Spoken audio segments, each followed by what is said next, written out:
Good morning friends, आपकी study YouTube channel में आपका स्वागत है। मैं प्रेम रंजन आज झारखंड के जनजातीय विद्रोह के बारे में विस्तार पूर्वक चर्चा करेंगे। दोस्तों, झारखंड में जनजातीय विद्रोह अनेक हुए, उसमें सबसे पहला विद्रोह जो ढाल विद्रोह के बारे में आज आप लोगों को विस्तार पूर्वक बताने का प्रयास करेंगे। दोस्तों, जनजातीय विद्रोह में ढाल विद्रोह पहला विद्रोह है, लेकिन इसके बारे में पृष्ठभूमि को, इंट्रोडक्शन को, परिचय को पहले जनजातीय विद्रोह आखिर क्यों पनपा, क्यों आया, क्यों उत्पन्न हुआ, उसके बारे में चर्चा करेंगे। ठीक है दोस्तों, तो देखते हैं।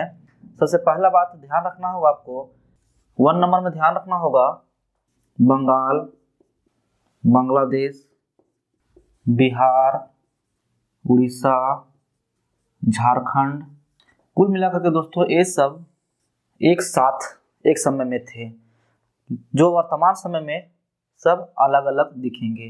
दोस्तों, बंगाल में ही इधर जो है वो सब बंगाल में ही थे। दोस्तों, कहने का मतलब है कि स्टार्टिंग विद्रोह आखिर क्यों हुआ उसके बारे में हम आपको लेकर के अभी आएंगे, लेकिन आपको थोड़ा ध्यान देना होगा कि बताने का प्रयास कर रहे हैं कि बंगाल में बांग्लादेश था, बिहार था, उड़ीसा था, और जो हमारे झारखंड राज्य अभी वर्तमान समय में बने हैं वो भी इसी में था। ठीक है, तो दोस्तों बंगाल का नवाब का नाम था सिराजुद्दौला। ठीक है दोस्तों, अंग्रेज धीरे धीरे कैसे आया उसके बारे में अभी चर्चा करेंगे। दोस्तों बताएं, बंगाल का नवाब का नाम था सिराजुद्दौला।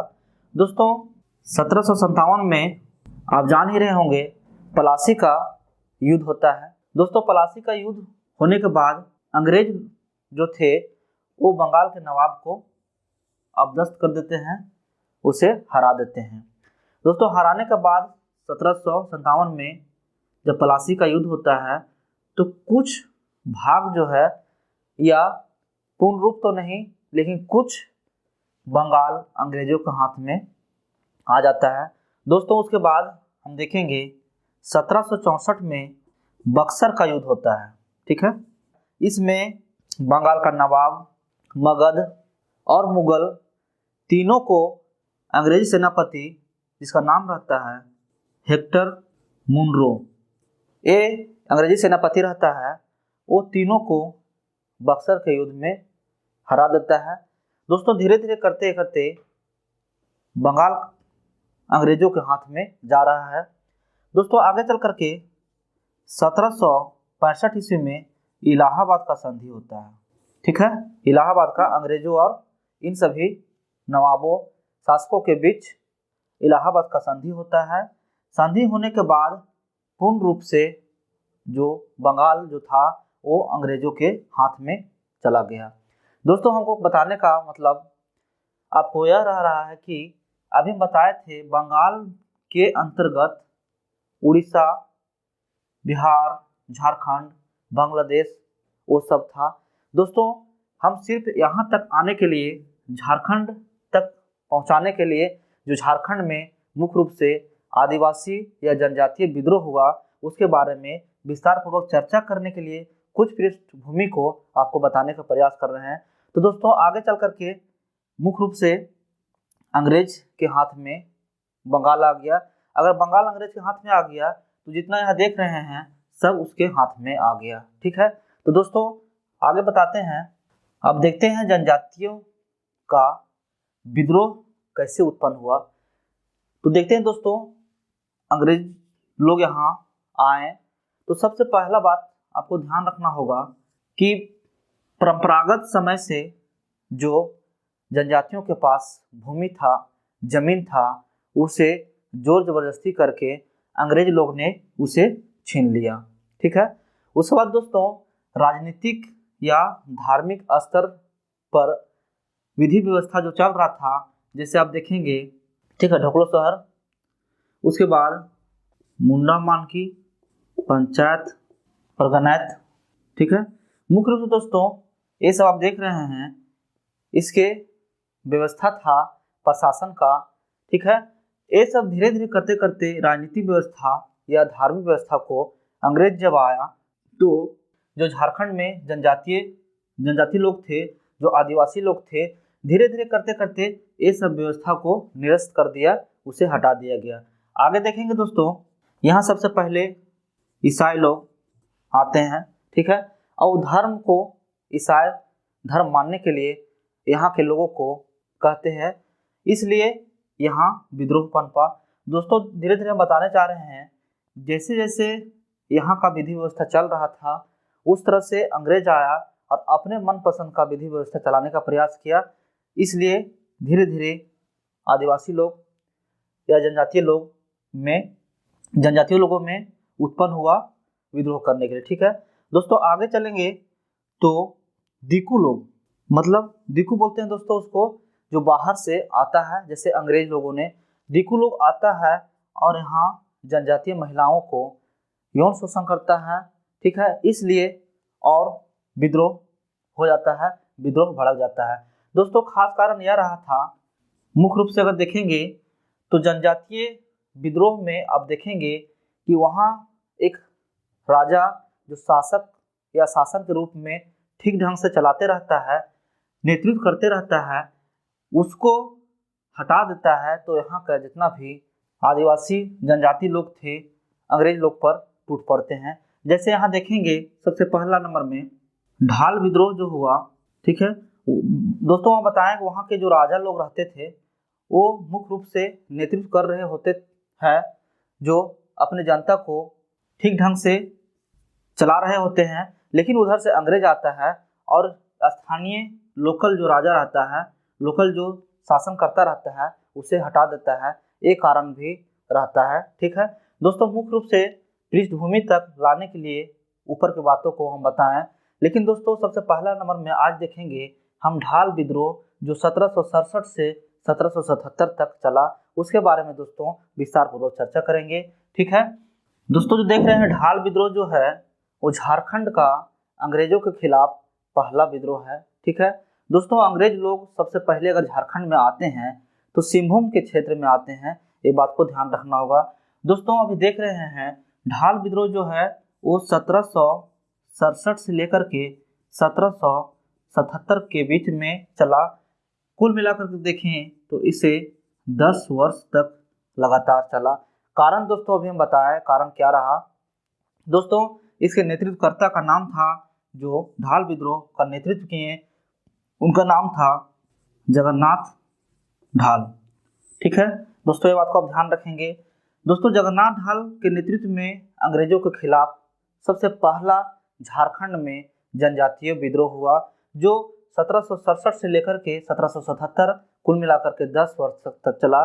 दोस्तों ये पूर्ण रूप से राजा बने हुए थे, राजा थे, लेकिन अंग्रेजों ने फूट डालो और शासन करो के नीति के तहत इसके अपने भाई को, जिसका नाम रहता है नीमू ढाल को अपने मनपसंद के अनुसार फूट डालो शासन करो की नीति के तहत इसे अपदस्थ करके नीमू ढाल को राजा बना देता है।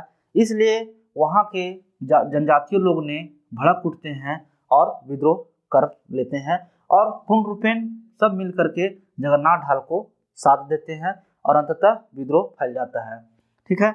आगे देखेंगे नीमू ढाल को बना दिया जाता है, ठीक है, राजा। उसके बाद इस विद्रोह जब पूरा पनप जाता है, पूरा फैल जाता है, तो अंग्रेज का कुछ सेनापति रहते हैं जिसका नाम है लेफ्टिनेंट रुक और चार्ल्स मोर्गन या कहीं कहीं मैगन लिखता है, ठीक है, ये बात को ध्यान रखेंगे। दोस्तों अभी क्या बताएं, ढाल विद्रोह 10 साल लगातार चलते रहता है। चलने के दौरान लेफ्टिनेंट रुक और चार्ल्स मैगन को भेजा जाता है और इस विद्रोह को दबा दिया जाता है, ठीक है। दोस्तों आगे चल करके देखेंगे तो कुल मिलाकर के जगन्नाथ ढाल को फिर वापस 1777 में राजा बना दिया जाता है और नीमू ढाल को हटा दिया जाता है।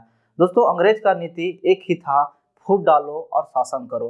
कुल मिलाकर के दोनों भाई को लड़ाने के बाद एक को दूसरे के भाई को राजा बना दिया, फिर उसे हटा करके वापस जगन्नाथ ढाल को 1777 में इसे राजा बना दिया। दोस्तों यहाँ राजा बनाने का मुख्य कारण था कि जो टैक्स यहाँ के जनता लोग, यहाँ के जनजातीय लोग नहीं देने के लिए कह रहे थे, उसका नेतृत्व जगन्नाथ ढाल कर रहे थे। वो फिर से कुछ लिमिट से, जैसे देखेंगे 3 साल तक, पहला बार 2000, उसके बाद 3000, उसके बाद 4000 टैक्स देने के लिए ये स्वीकार कर लेते हैं। उसके बाद इसे जगन्नाथ ढाल को वापस फिर बना दिया जाता है राजा। दोस्तों अंततः आगे चल करके इसे 4267 रुपया कर या टैक्स देने के लिए स्वीकार कर लेते हैं। तो इसे आगे चल करके फिर से राजा बना लिया जाता है। वहाँ का जो पहले जैसा थे ये, वैसे फिर से इसे अंग्रेज लोगों ने बना देता है। ठीक है, तो दोस्तों बता रहे थे आपको कि पूर्ण रूप से इसे सबसे पहला बार में 2000, उसको 3000, उसको 4000 प्रति वर्ष टैक्स देने के लिए स्वीकार जगन्नाथ ढाल करते हैं और अंततः 4267 रुपया आगे कर बढ़ जाता है। दोस्तों मुख्य रूप से आपको ध्यान देना होगा कि ढाल विद्रोह का नेतृत्व कौन किया, तो जगन्नाथ ढाल। उसके बाद कब से कब तक चला, तो 1767 से लेकर के 1777, कुल मिलाकर के 10 वर्ष चला। दोस्तों इसमें एक जगन्नाथ ढाल नेतृत्व किए, उसे अबदस्त करके अंग्रेजों लोगों ने हरा करके, पराजित करके उसके भाई नीमू ढाल को अंततः राजा घोषित करते हैं, राजा बनाते हैं। लेकिन दोस्तों आगे चल करके फिर क्या हुआ, 1777 ईस्वी में बहुत जब आंदोलन फैल जाता है, विद्रोह जब हो जाता है, तो अंततः वापस 1777 ईस्वी में जगन्नाथ ढाल को फिर से राजा घोषित किया जाता है, राजा फिर से बनाया जाता है। राजा बनाने के बाद इसे टैक्स देने के लिए एक लिमिट दिया जाता है कि 2000 पहले साल, दूसरा साल 3000 और तीसरा साल 4000। उसके बाद आपको पर ईयर 4267 रुपया देना होगा। तो ये स्वीकार कर लेते हैं। ठीक है दोस्तों, और इस विद्रोह को दबाने के लिए अभी हम बताए थे, जिसका नाम था लेफ्टिनेंट रुक। ठीक है, उसके बाद दूसरा नंबर में था चार्ल्स मैगन या मोर्गन। ठीक है, इस दोनों को आपको याद रखना होगा। दोस्तों पूर्ण रूप से 3-4 बातें आपको ध्यान रखना होगा। दोस्तों ये फर्स्ट क्लास था, इसलिए आपको जनजातीय विद्रोह आखिर क्यों फैला, क्यों उत्पन्न हुआ और कैसे हुआ, उसके बारे में हम विस्तार पूर्वक बताने का प्रयास किए।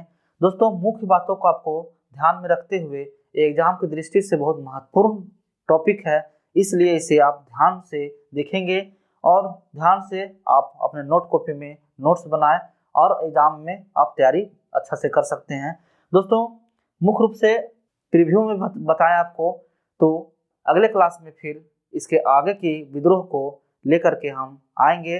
दोस्तों आज की क्लास हम यहीं समाप्त करते हैं, अगले क्लास में फिर मिलेंगे। धन्यवाद।